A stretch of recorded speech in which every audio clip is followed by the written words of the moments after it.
Right, welcome back to the channel, everyone. So this is my third selection of a location to film this video. Yesterday I did a Meteor 350 Aurora video. I did it inside.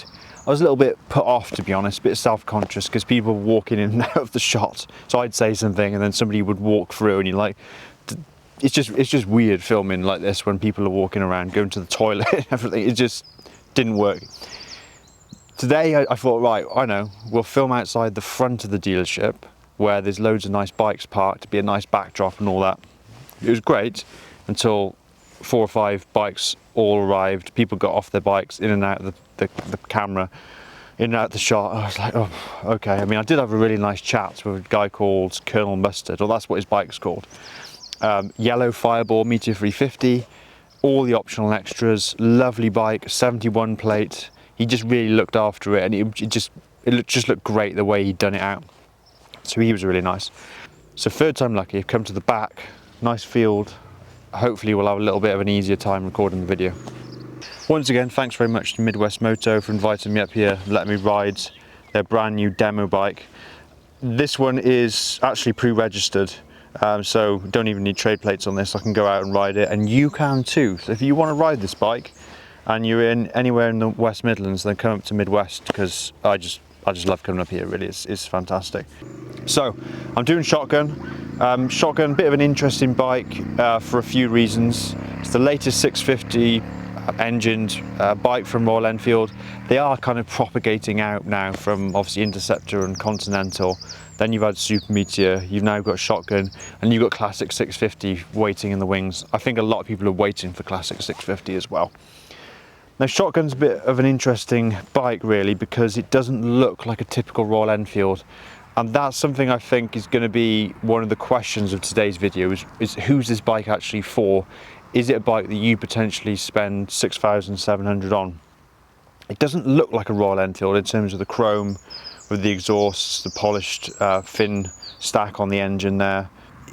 It's got this kind of very modern sage and fluorescent yellow paint job. Again, doesn't look very classic, doesn't look very Royal Enfield.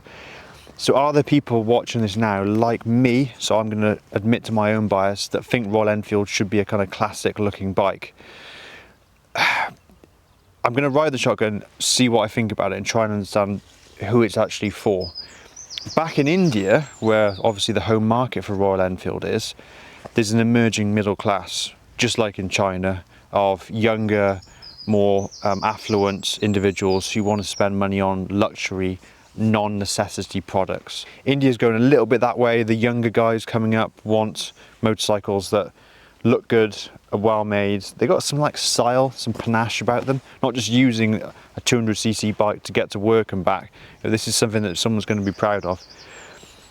Royal Enfield released this bike in a rather bold powder blue, and I think that also put quite a lot of people off. Do you remember when it was launched in Goa, fireworks and everything? Siddharth Vallel rolled this bike out and it was that bright powder blue. I mean, it was almost like a BMW M3 blue, and it was with the yellow on there as well. Was it orange on the low lights? I think people thought, whoa, this is different. I think that was their intention on the launch, to come across very different, but it was definitely a change of direction for Royal Enfield. And I think something they needed to do to attract the younger kind of cool crowd, but it's quite jarring to see that the latest 650 was so much different from the Interceptor, Continental and Super Meteor. Obviously the classic 650 will be back to standard form. We've got other things on this bike as well, like the upside down forks, and obviously I've got gloss black engine cases, LED lights at the front, the plastic nacelle that surrounds the light. It's all very modern touches. And the final thing I want to test really on the bike, I know our 650cc from Royal Enfield develops power, but I want to test the handling and comfort. There's two reasons for that. One is that MCN said that this bike is basically Royal Enfield's sport bike. Now I've checked and it does have an 18 on the front, not 17. Now, the Hunter was their first bike to have a 17-inch front wheel. This has an 18, so it's still not going to tip in quite like a sports bike or a Sporty Naked. And the other thing is the comfort and how it handles typical standard British roads. That's going to be an interesting question, because some people have said that it basically doesn't doesn't have a comfortable ride. It bangs and crashes over potholes. So that's another question to ask about the bike, is how it rides. So really, who is it for? How does it ride? And my kind of first impressions of the Royal Enfield Shotgun 650. Right, so now it's time to size the bike up. I'm just gonna hop on. I'm 5'10".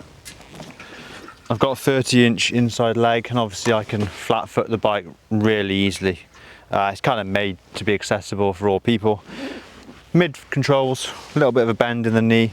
You are canted forward slightly, which is a difference between the Super Meteor and the standard Meteor. You're more up here. A little bit of a kind of more aggressive riding position, and yeah, all's good.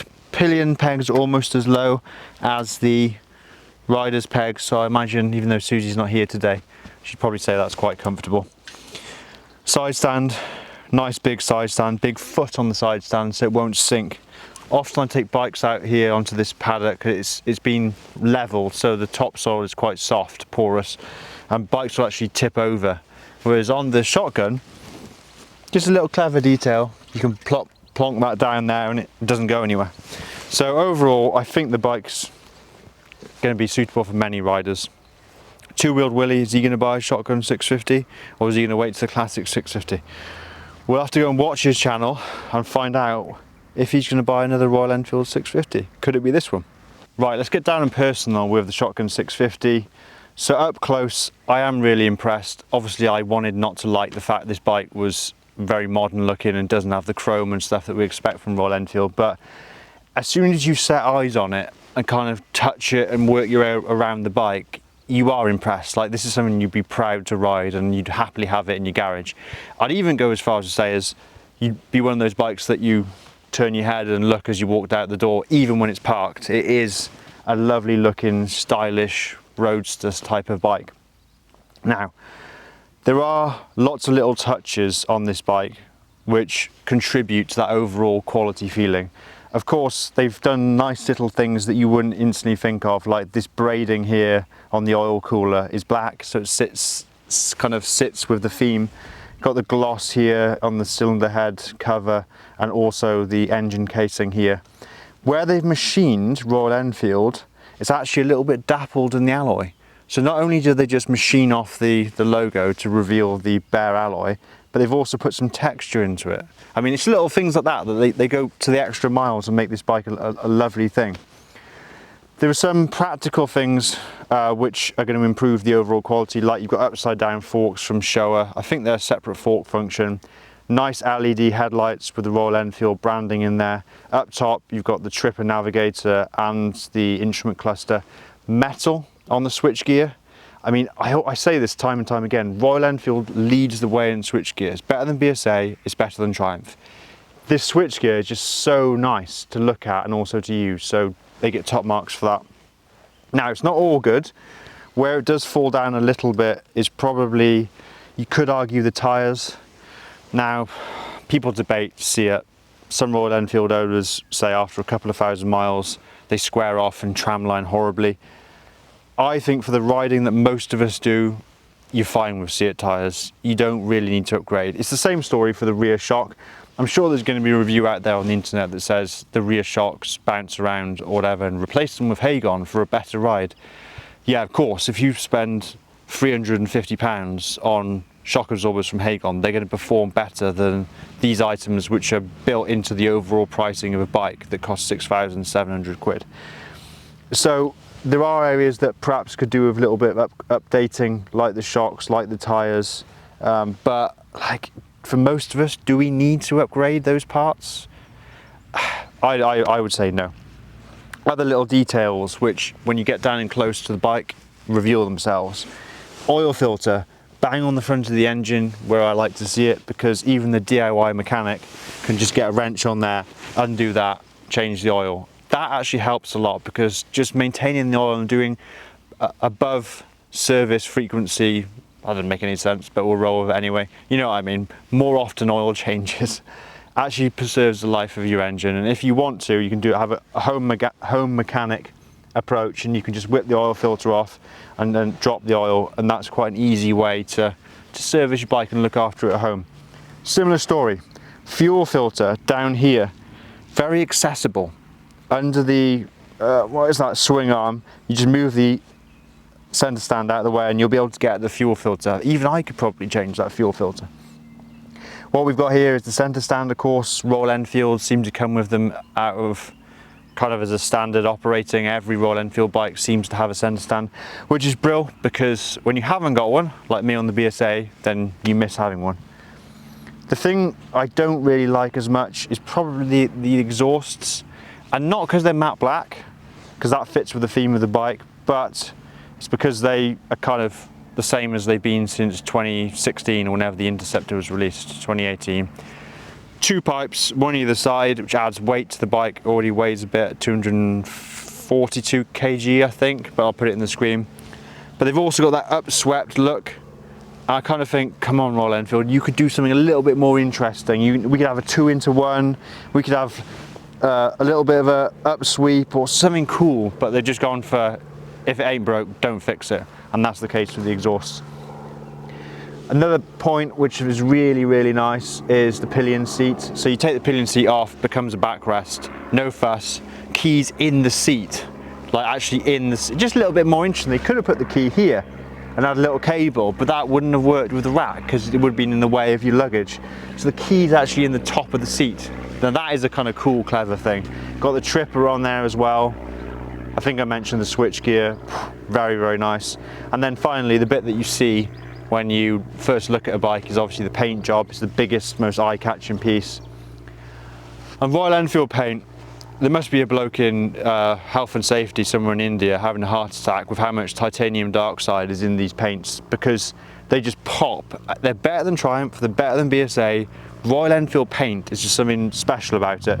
And this bike's no exception. It's kind of a sage green.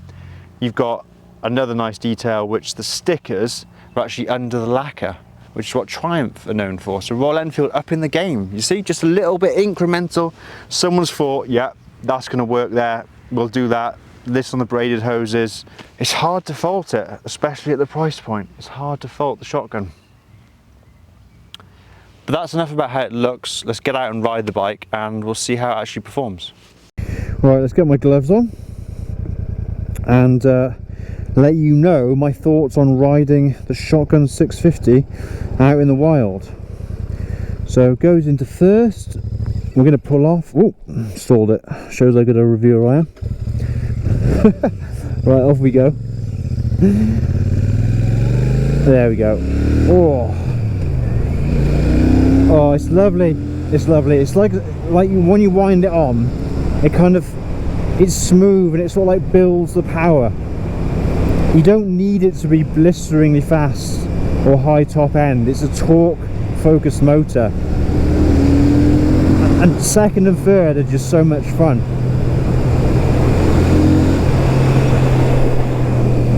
Alright, there's a car behind me, so I have to be careful, because I was going to do the brake test, brake performance.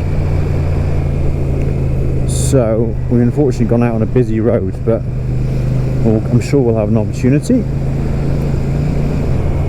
Let's slow down, I don't want a speeding ticket. So yeah, the motor has got a lovely sound to it, got the twin exhaust pipes there, which I'm told audio in stereo sounds better than mono, as in the exhaust pipes I was complaining about earlier actually contribute to a more deeper, richer sound because you've got two of them. Just pull over here, let these cars go past.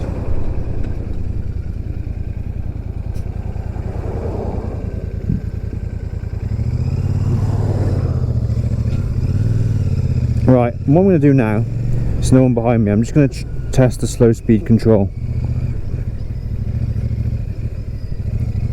So it's not jerky at all. Oh, unless when you open it up. But that's something to look for, is that on-off throttle jerk. And think about it, when you're doing U-turns or you're maneuvering the bike slowly, you don't really want it to jerk on the throttle because it'll catch you out. But for me, it's just about how the engine makes power. I don't know whether they've changed the gearing, different sprockets or whatever compared to the Interceptor, but it just feels throaty, or yeah, it just feels It's really rewarding to ride it actually. I'm really enjoying the engine. I've got some vibration coming up through the seat, probably because the BSA is bob bob bob bob bob and this is a twin. I'm not used to the more high frequency vibration. I mean, that said, I haven't got anything in the mirrors though. All the bars, which is the areas you don't really want vibration.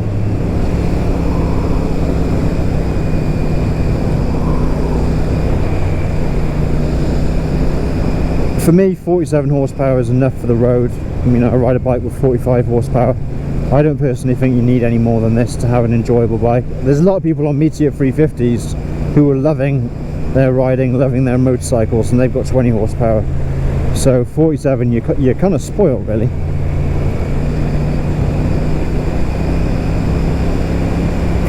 I feel that compared to the original 650 bikes, Royal Enfield have come a long way. I just think that everything looks a little bit nicer with the like semi-digital display, the tripper.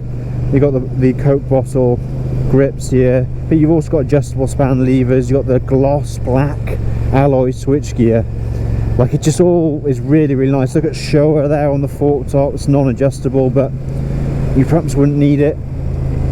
Mirrors aren't perfect. Got another car right behind me, but they do the job. I'm sure you could get bar end mirrors.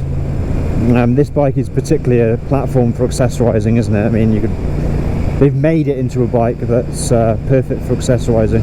Hold on, I'll come back to that. Oh yikes, that rear brake is fierce.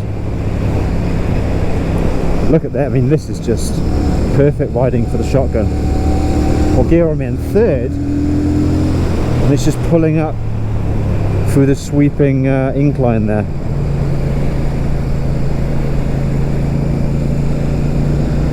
I tell you what, it's a really enjoyable bike to ride. I can't actually fault it. Is it sporty? For Royal Enfield, yeah, it probably is sporty. Got that slightly canted forward riding position. Now I'm back in a 60. The wind noise will become unbearable for you guys if I wind it on too much, but this is kind of a perfect road for review actually, because you can go sort of 40 to 60 and you're still getting that feeling of speed through the bends. It does actually handle really well. I know it's got an 18 at the front, but I think it's having the upgraded forks, you know, those Showas. You can throw this around the bend. I mean, look at this road. You should come up here all the time. You can throw this thing around the bend like, or dare I say it, it's almost like a middleweight naked from the Japanese manufacturers. Flame me down in the comments, flame me down for saying that, but everyone's entitled to an opinion over the... Wow. I've got to say, I haven't even used the front brake yet because the rear brake's so strong. So far, oh, we did bounce a little bit over that little bit of rough tarmac there, but so far I'm loving the engine. I thought I would miss the character of a single. I thought it'd be bland and kind of nothing, but it's not. I think it's to do with those twin exhaust pipes, getting that stereo sound which differentiates it from a single cylinder. So it's smooth and characterful. It's shown that those two things aren't mutually exclusive. Slow down here.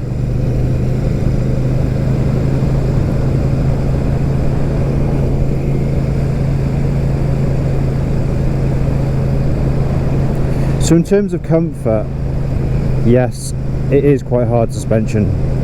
I'm going to admit that, and it's non-adjustable. You've probably got preload on the rear, but the front is non-adjustable. So it is made for a more sporty ride. So if long distance touring, that kind of thing is your bag, then perhaps the Super Meteor, especially in touring spec, or maybe the upcoming Classic 650 could be more your thing. But you've got power, and you've got pretty taut chassis, and you've got very, very compliant and kind of tight suspension. It all just seems to come together. I think if you were going on it for hundreds of miles, yeah, then the suspension being firm will begin to irritate you. I love the noise. It's definitely something to do with those two exhausts. The whole package encourages you to ride sportily, and it's the canter forward as well. You lean a little bit over the bars. Oh man, look at this. Sorry audio noise, but we're gonna have to, you're gonna have to hear wind just so I can have a little a little blast.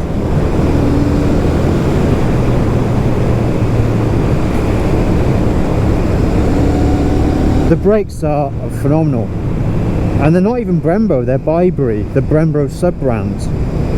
BSA's got Brembo, and the rear brake on this is far superior to my bike.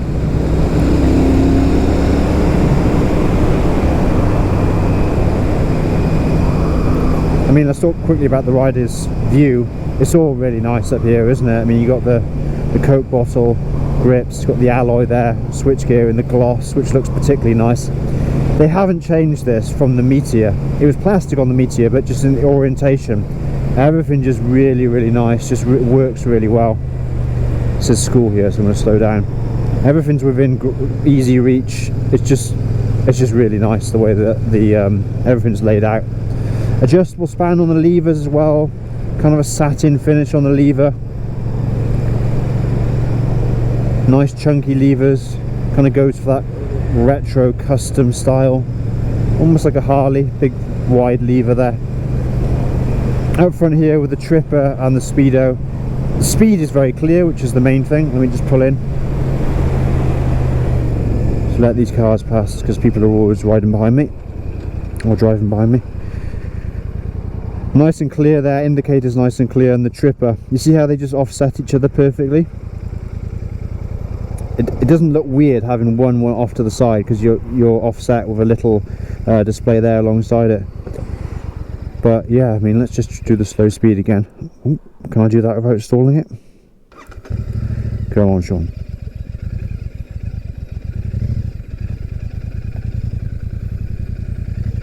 It's buttery smooth. I had to check that twice. I just think it's worth telling people that, so we can say that Royal Enfield's Twin is not a bike that has been ruined by Euro 5 and emissions regs. It's very smooth, so that is definitely something to report. Right, I'm gonna plod my way back. Oh, it's great. It's very sporty. It's very sporty. I mean, I don't know how low you can get this bike before you start scraping the big exhausts on the side, but maybe that's why they're upswept.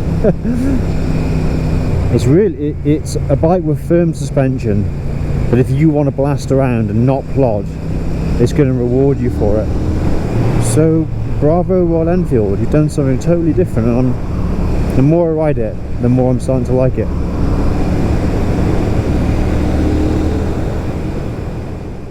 Right, we're back from the test ride. I'm filming on the Voigtlander again, manual focus. So that's what this tree's for. It's allowing me to find something to set the focus. So hopefully I'm in focus.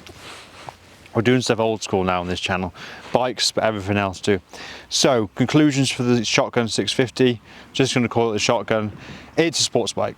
That's basically the summary from this entire video. Royal Enfield have said, right, we're known for kind of classic cruisers, like authentic retros. Let's see what we can do. We'll put the high quality suspension components on. We've got Harris performance to get that frame as good as possible. They've got the tried and tested power plant. It just builds power. It's just like a turbine, and it feels powerful. Like I really enjoyed the power delivery. It's firm on the suspension, so if you're going touring all over Europe, then it's Super Meteor, I'm afraid. It's not Shotgun. The suspension is firm. The showers on the front there are non-adjustable.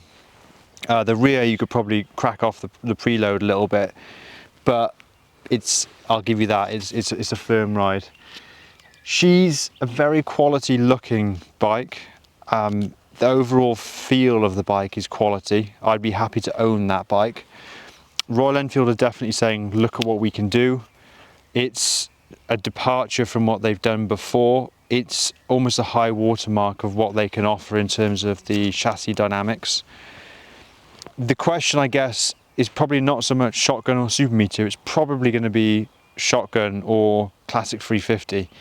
Classic 350, classic 650. So if you think that you are into the whole old school look, you know, the molded nacelle of the headlights and the little peak with the chrome and everything, then hold fire on the shotgun, wait for the classic to come out. Want to go touring long distances, it's Super Meteor 650. That is, to me, a B-road blaster. It's definitely in an interesting space. I mean, you've got, let's think of bikes that look similar to the shotgun. Obviously the Interceptor Dark. Also, don't forget the Fireball. Meteor 350 Fireball, if you're interested in that kind of blacked out look. Shadow edition of the BSA Gold Star. Then you've got the Triumph, the Bonnevilles, the black editions. Could be Triumph Bobber, maybe. And then you've also got, finally, the Moto Guzzi V7. Now, the Triumph and the Moto Guzzi are like a tier above in terms of pricing. So that versus the BSA, that's sportier, better componentry, to be honest. The engine's more refined on that. BSA would probably pull it back in a more authentic retro experience, but then if you wanted that, you wouldn't buy that from the Royal Enfield range. Oh, final point, the shotgun is basically built for customization. So all other Royal Enfields, you know, you can pretty much buy anything for them: bar end mirrors, handlebars, pegs, luggage, crash protection. There's a whole industry, because of how popular Royal Enfield are, dedicated to allowing owners to make their bikes their own. I mean, look at the Interceptor. No two Interceptors you see are ever the same. So with the shotgun, they've almost done that out of the box. It's ready to customize. And I think that like urban, kind of gritty, customized look combined with the sportiness, it's definitely a unique offering within the Royal Enfield range. If it were my money, I'd probably hang on for a classic 650 or a Super Meteor. I think Interceptor has had its day. Continental, sorry, but the clip-ons don't work for me. If I had to choose for the 650, probably be Super Meteor, depending on what I was doing. If I had another bike and I wanted just to blip around, then shotgun. It feels like a sporty naked that you can customize the hell out of. Right guys, well, I hope you found that interesting. Any questions on the bike, do let me know. I will finish up now, do a bit of B-roll, but until that time, oh, messed my words up.